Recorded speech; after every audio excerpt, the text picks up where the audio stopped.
McCaslin, and I am from Lubbock, Texas originally, which, if you don't know where that is, that's kind of the dirty, dusty, flat part of Texas, primarily farm country. And I am currently really engaged in a body of work that is a mixture of both collage and oil paint, and really the relationship that they have with one another. I consider myself a visual storyteller. I think that the narrative around my work is something that is incredibly important for me to make it at once personal and also deal with, I think, universal things that we all encounter and go through as we delve into the adventure of being a parent and or a child. In my own work, I fall back on those narratives that call on symbolism, that really give a weight to symbol as a way to create a modular narrative. And so we start piecing things together. My collage is this funny, oh man, it's kind of obsessive. I mean, I really love it because it gives me this chance to spend a lot of time with the work. And it gives me this place to connect with the work in a way where I really get to be thoughtful and personal, because I know that so much of what I'm going to do is going to be covered up.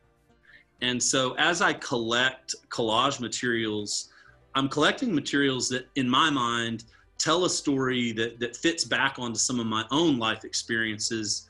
And then as I continue working, of course, with these collage pieces, that story gets bigger. And so I might start with a singular image, and then as I start attaching and finding these webs of influence to that initial story, it spreads and gets bigger and bigger and bigger. What I do is I sketch out my idea on top of the collage. And so I create the collage independent of the piece. I create the collage and let it tell its story, and then I sit down with it. And I sketch on photographs of it, and I take notes of it to see what I see in the collage and what I see it being in that landscape that I know it's going to become. And once I sketch it out with Vine charcoal, then I paint around my charcoal lines. And so I don't scrape out my lines. I'm physically painting around them. And one of the reasons that I think that's important to me is it gives me this very sculptural quality to my paint. My paint becomes much more of a mask, and my paint becomes this thing that really separates itself from the collage.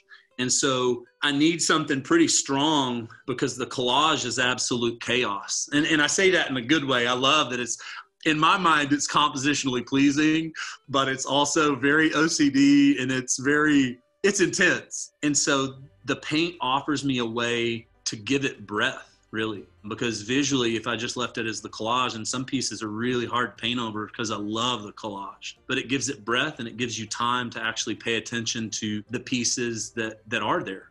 A lot of times it's only in covering something up that you really pay attention to it.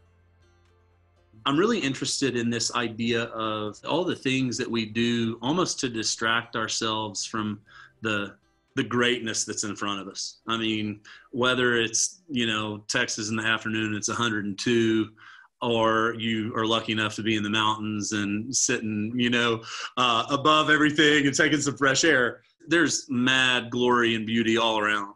And I think that, sadly, a lot of times the things that come into our life kind of distract us. And I want to create a work that really helps us feel small again. Those most beautiful things and places that we experience are those times that we get to feel small, and we forget that we are the center of the universe in whatever it is that you do. And you go, man, this is like, you check out and you realize how little you are. And you, for a split second, people talk about the magic of being a kid and that childlike wonder. I think that's what it is. I think that kids, they take minutes to breathe. And I think that that's what it feels like to me.